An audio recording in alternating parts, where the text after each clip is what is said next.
What's up? I'm Noelle at Noelle's Notions, and this is Fame by the Flame with Sparks Across Darkness.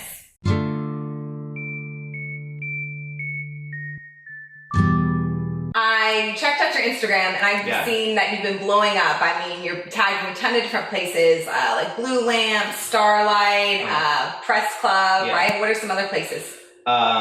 Soul Collective, Cafe Colonial. I just got to play First Fest recently. So yeah, staying pretty active. Cool. Yeah. Okay. And so how did you start out kind of getting into that performance scene? So I've been making music for quite a while, like on and off. So basically I was out in San Francisco. I got my degree in creative writing. Cool. And then when I moved back to Sacramento, I just really wanted to start playing shows again and started getting back into music. And so that was about like 2.5, 3 years ago. So since then, I just kind of started putting on shows and kind of like doing my thing and kind of like just building up my following and my, organically, and started with the Blue Lamp with Gabby, and she would help me get shows, and I kind of snowballed from there and tried to trickle out and work with other venues and just been trying to, build up. Yeah. Okay, so far, not your favorite, because I know you a little bit of your heart goes to each one of them, but which one have you had the most energy at? Oh, that's definitely hard, because I think it just depends on the night. I mean, recently I just played the Press Club with a few acts with Vinny Guidera and the Dead Birds, the Moans, and Shotgun Sawyer.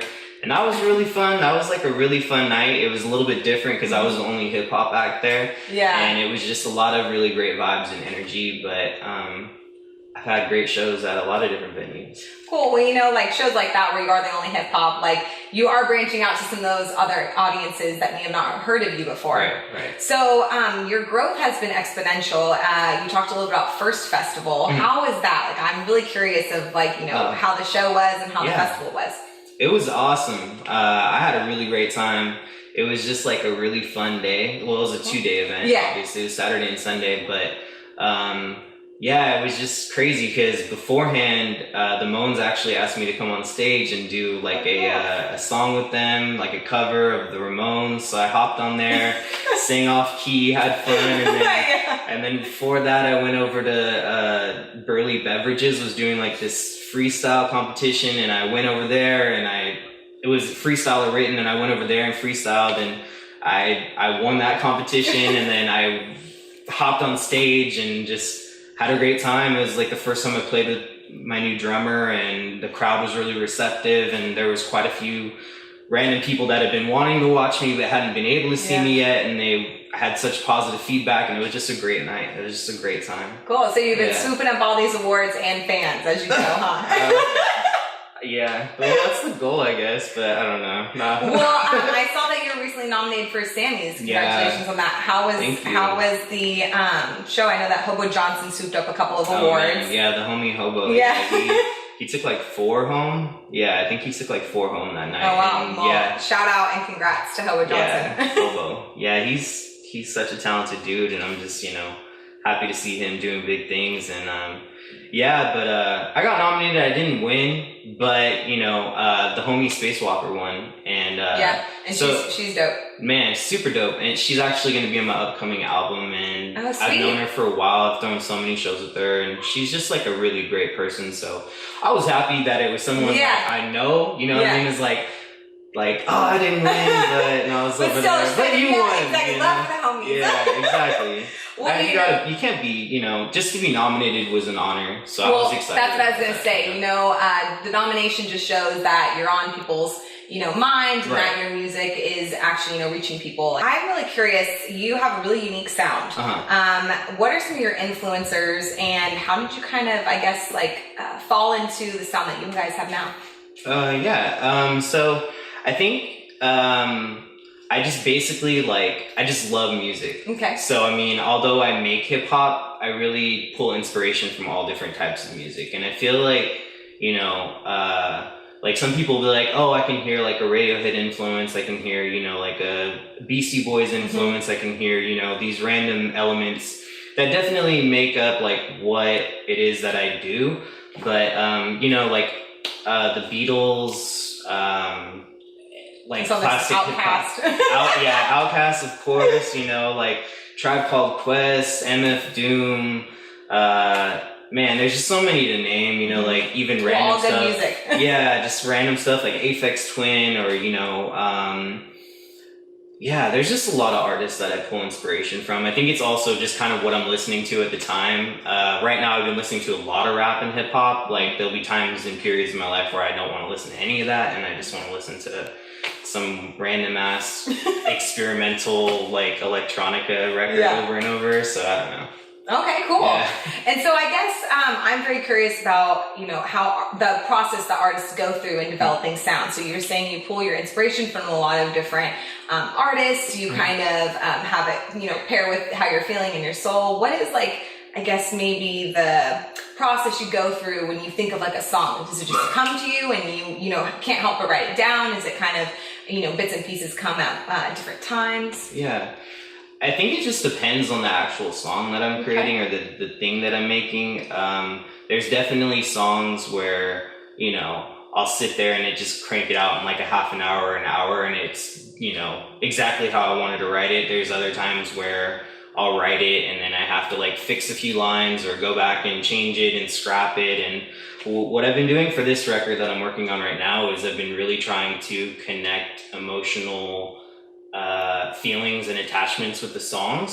So I think that's why it's been taking me so long, because I want to make it relatable to people so that they can connect to it, but make it understandable that it's not such like a weird abstraction, because I definitely tend to kind of like write stuff that means a lot to me but no one else understands. So it's trying to find this new groove and like happy medium of like, you know, like digging deep but still being able to have other people relate to your feelings and share your music. Because I want people to like feel, or at least be able to relate. They may not be able to relate to every song, but I'm hoping, you know, there'll be at least like a handful of songs like, man, I relate to those, or like when I'm feeling bad, or when I want to get hype, or when I'm, you know, having a shitty day, or, you know, my ex is an asshole. You know what I mean? Like, whatever it is. You know what I mean? Right? Yeah, exactly. Like, fuck that person. You know what I mean? So, yeah, exactly. So you know, it's hard to keep up with all the work that you have, because you do have so many different sounds and so many different songs out. How many albums, or I guess singles, do you have out right now? Because you said you've been doing music for a really long time. Yeah, well, like the older stuff, that's out there, like you can find it. But like on SoundCloud, I might only have like 6 or 7 songs up right now or something. And I've been kind of like really anal about like what I show people, because I don't want things to be out there that I don't feel are complete or like all the way done. If you go watch me at a show, you're gonna hear songs that like aren't recorded. You know what I mean? So that's kind of like the fun experience about watching me, is like you're gonna hear stuff that like you can't necessarily go back and go listen to right away. Well, it's like a one-of-a-kind show. Right. And so when the record comes out, obviously, then that'll change things, obviously. But as it stands right now, like, you know, I would say Nice to Meet You, Monsters and Thieves are like the 2 that I'm really pushing right now. Who You Be with April is like one that, you know, I would maybe like to do some type of visual with eventually. I want to make visuals to some of these songs that are out there, you know, or songs that are going to be on the record. I definitely want to try to have them with visuals and videos, because I definitely think that just adds a whole nother like texture to it. Turns up the intensity for the songs, and especially the ones you're creating where you're trying to evoke that emotional response. Right. Well, speaking of imagery, I noticed a lot of like monsters and some kind of crazy creatures. Like, is that an acid trip, or is that a little bit of a personal, you know, example of yourself out there in the world? Yeah, you know, I love the Muppets. So Fraggle Rock, you know? Like, well, you're the 80s, baby. Yeah, you know, so we grew up on, you know, like Ninja Turtles and, you know, and the Jim Henson Ninja Turtles, and, you know, watching random television programs like Real Monsters and shit like that. But I think I just really like that aesthetic, and it kind of matches like with the vibe of like my music. And I just really have been very like, I just really like that imagery being tied with my music. And I think, you know, it's nice to think about how you want your music to be perceived, I don't think you always want to just always put yourself as like the face. I think, you know, it's cool to mix it up and like do other things. So I definitely, if you like Muppets, there'll be more Muppets and stuff on my stuff. So more coming up, you guys. Yeah, so more puppets, more Muppets. Yeah, you know, I don't want to spoil surprises, but yeah, I love monsters, and actually the monster logo that like, it was like the first T-shirt I put out. That my wife actually designed it, and I, you know, kind of was like, hey, you know, like a monster with like sharp teeth, and she kind of ran with it and made it like amazing. And so, you know, I'm just very fortunate that I have like creative people around me. You said your wife did your past T-shirt design, which is awesome. It's really cool, I think, especially for artists to have that support, not only from your friends, but definitely, you know, from your family and your loved ones. I have a shirt right here, which freaking awesome. Gave me one, and you should get yours because it's dope. And for ladies, the cotton's really soft, you guys. So you can wear this like out in summertime, do a little crop top, but but this is the design, super sick. And so this is your second one, right? Because I know your first one had the monster that had like the horns on it, right? Right. Yeah, this is actually going to be the album cover. So I'm just kind of like letting people get attached to like the aesthetic of it, like beforehand really cool. And stuff like that. And this artist on Instagram, you can look him up. It's just at Tony Riff, so TonyRiff. He designed it. I found him randomly. He's from the UK, and I just really liked his work. And I just reached out to him, and he made it for my album. And I was like, hey, is it cool if I put it on merch and stuff? He's like, yeah, whatever. So so it's actually, I just really liked how it came out. Yeah, well, shout out Tony Riff, sick design. And you all out there can get yours on... Yeah, hit me up. You can DM me and we can PayPal it. Or there's also a local store in Sacramento called Leave Your Mark. It's on J Street, and they carry my shirt right now. But looking into other ways of getting it to you. But you can DM me and we'll figure it out. Yeah. Cool. So either hit them up or go to that J Street. Yeah, Leave Your Mark. Leave Your Mark. And then you guys can pick up your own shirts because you can't have mine. Can't share. Yeah, can't share.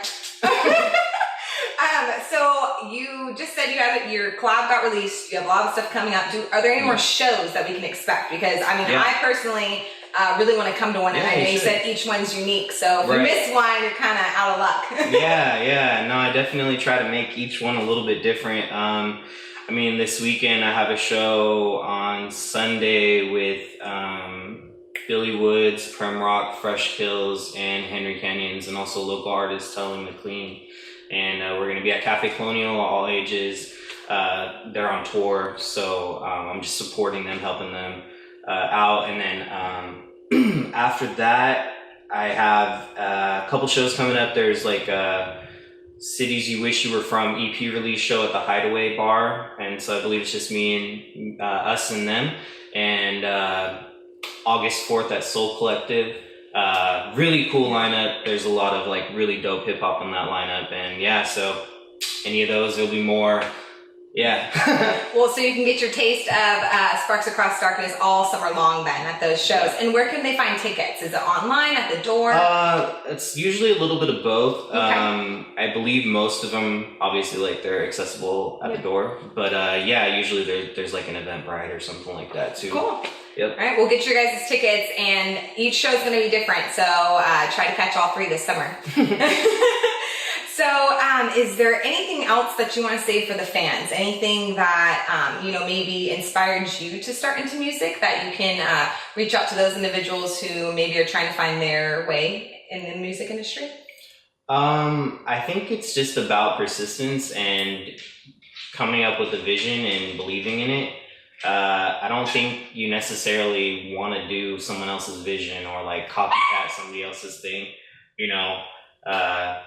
I just think it's all about just being yourself and just believing in what you're doing. Cool. Well, tips from a pro here: believe in yourself and be humble and recognize others who can help you along the way. For sure. We've talked a lot about your music, about your influences, about your collaborations, and now we've kind of moved into what can we expect from you in the future. Right. So, fingers crossed, you have something coming out soon this year? Yeah. The album Obscura, it should be coming out in November. I'm really trying to push it to come out in November. It's been such a process, and there's so many people that have contributed to it and contributed to the sound. White Horse, who plays with Chelsea Wolfe, he produced a chunk of it, and he actually kind of inspired the initial sound of it, and worked with other producers. Haley Lynch Bastion has contributed some songs. He's the vocalist and the producer of Monsters and Thieves. And then local artists, there's quite a few artists that are supposed to be featured on it. Tip Vicious, Spacewalker, Charlie Muscle, Chewy. So it's going to be an eclectic vibe. Also, Vinny Guidera is supposed to contribute to it. So, it's a kind of an eclectic vibe, which is kind of what I go for. And, I'm just really excited to share it with you guys finally. Yeah. Awesome. Well, I know that we're all looking forward to that, and definitely hearing kind of all the different vibes with all the different collabs that you have going on. Yeah. All right. Well, there you guys go. So make sure you check out the t-shirts, the concert tickets, and the full album that's coming out in November. Well, until next time, this is Noelle at Noelle's Notions and Fade by the Flame with Sparks Across Darkness. Have a great night.